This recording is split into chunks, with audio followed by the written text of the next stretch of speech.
L'originalité de la fondation. Finalement, je vais être plus long que d'habitude si ça continue, mais tant pis. Hein.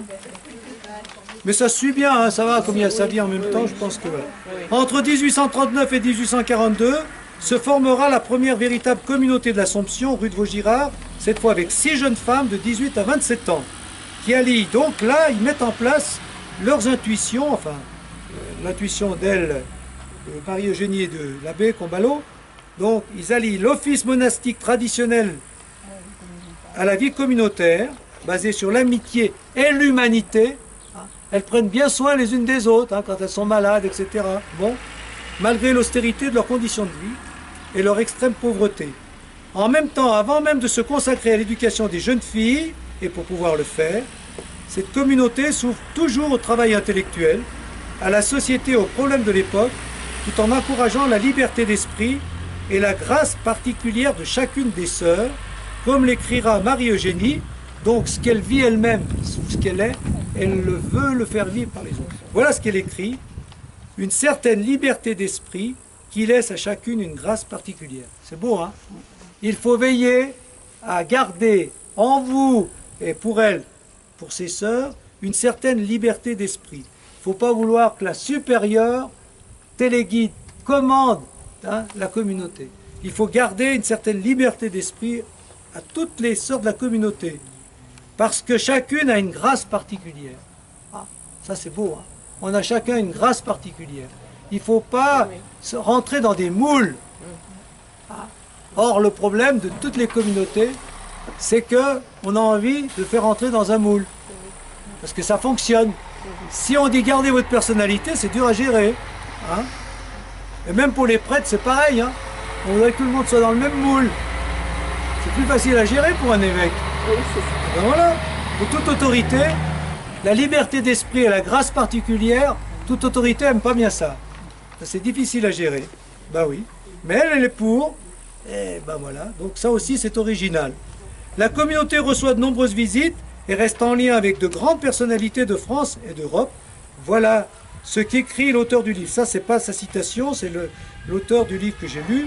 Amis de science, de politique, de poésie avec lesquels on échange, on cherche et on construit le royaume de Dieu. Il est impossible de les recenser tous. Ceux qui reviennent le plus souvent dans les annales de l'époque sont au fil des jours Eugène et Léon Boré, Montalembert, Bailly et Ozanam, Veuillot, Madame de Chateaubriand, Madame Récanimier, presque aveugle, et Chateaubriand lui-même, qui sera si ému à une certaine prise d'habit qu'on le prendra pour le père de la novice. Voilà. Donc ils avaient quand même des contacts, c'est assez curieux ça, avec les grands noms de l'époque, enfin peut-être pas tous, mais un certain nombre. Donc c'est très ouvert, je réinsiste, très ouvert, très ouvert.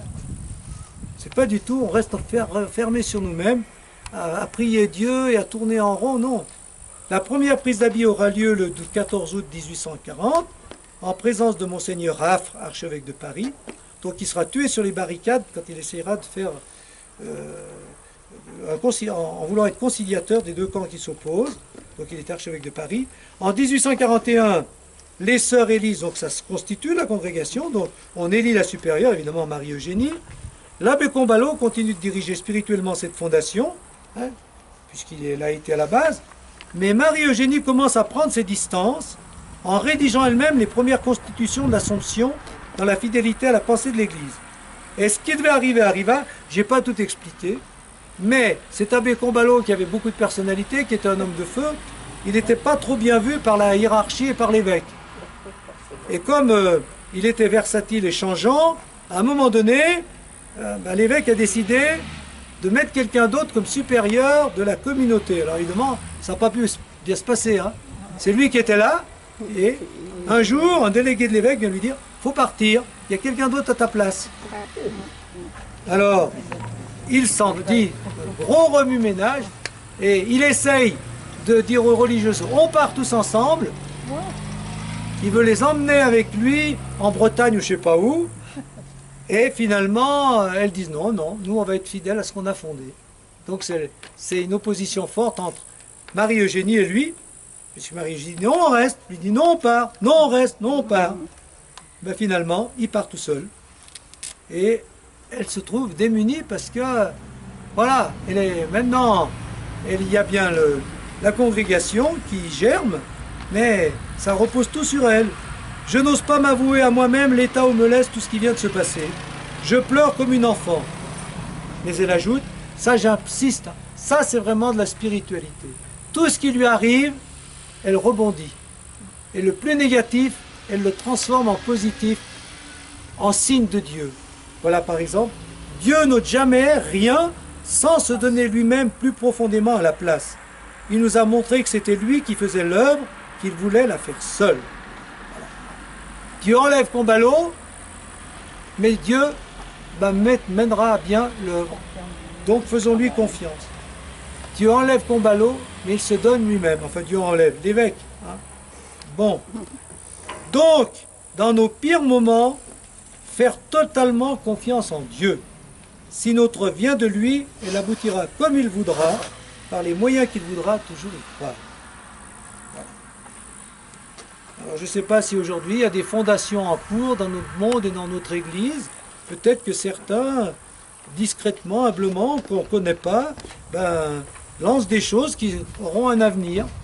De toute manière, ça me semble indispensable dans les conditions qu'on a aujourd'hui, parce qu'à toutes les époques troublées, c'est les fondations comme là, celle la sienne, hein, et bien d'autres, hein, Saint-Vincent de Paul, enfin, hein, François d'Assise, il y a toujours eu des fondations quand l'Église était en crise, dans un monde en crise, il y a des fondations qui ont fait repartir l'Église. Alors aujourd'hui, il doit y en avoir qui sont en germe. Hein. Peut-être qu'il y a déjà les communautés nouvelles, peut-être qu'il y a d'autres choses que vous connaissez, sur lesquelles vous misez pour un avenir de l'Église. Voilà. Ou peut-être qu'il y a encore autre chose que Dieu seul a en vue. Donc, si nos projets n'aboutissent pas, que faire? On lance des projets, même pour l'Église, ça n'aboutit pas. Qu'est-ce qu'il faut faire? Eh bien, miser sur notre sanctification plus que sur notre réussite. Et ça veut dire, j'ai lancé tel projet, ça ne marche pas. M'acharne, ça ne marche toujours pas. Alors, qu'est-ce que fait Dieu? Eh bien, il me sanctifie, au moins ça. Il me permet de m'approcher de lui, de m'abandonner à lui, de me transformer. Mes projets ne marchent pas, mais pourvu que ce que je lance m'apporte quelque chose dans ma relation à Dieu, ça c'est plus important que la réussite de mes projets. D'accord? Oui. Eh bien voilà. Eh bien c'est ainsi qu'il faut prier dans les moments difficiles où ce que vous avez entrepris s'ébranle ou même échoue. Seigneur, ôtez-moi mes inquiétudes sur l'œuvre pour ne plus laisser que la seule inquiétude d'accomplir ce que vous voulez avec la lumière et la grâce que j'aurai dans le moment. Voilà. Hein? Oui. Facile. Ça, c'est une belle prière. Voilà. Ça ne marche pas ce que je fais. Seigneur, aide-moi à faire ta volonté. Je pense qu'il faut que je fasse ça. Et surtout, que ça me transforme et que je me sente plus près de toi. Donc, donne-moi la lumière et la grâce.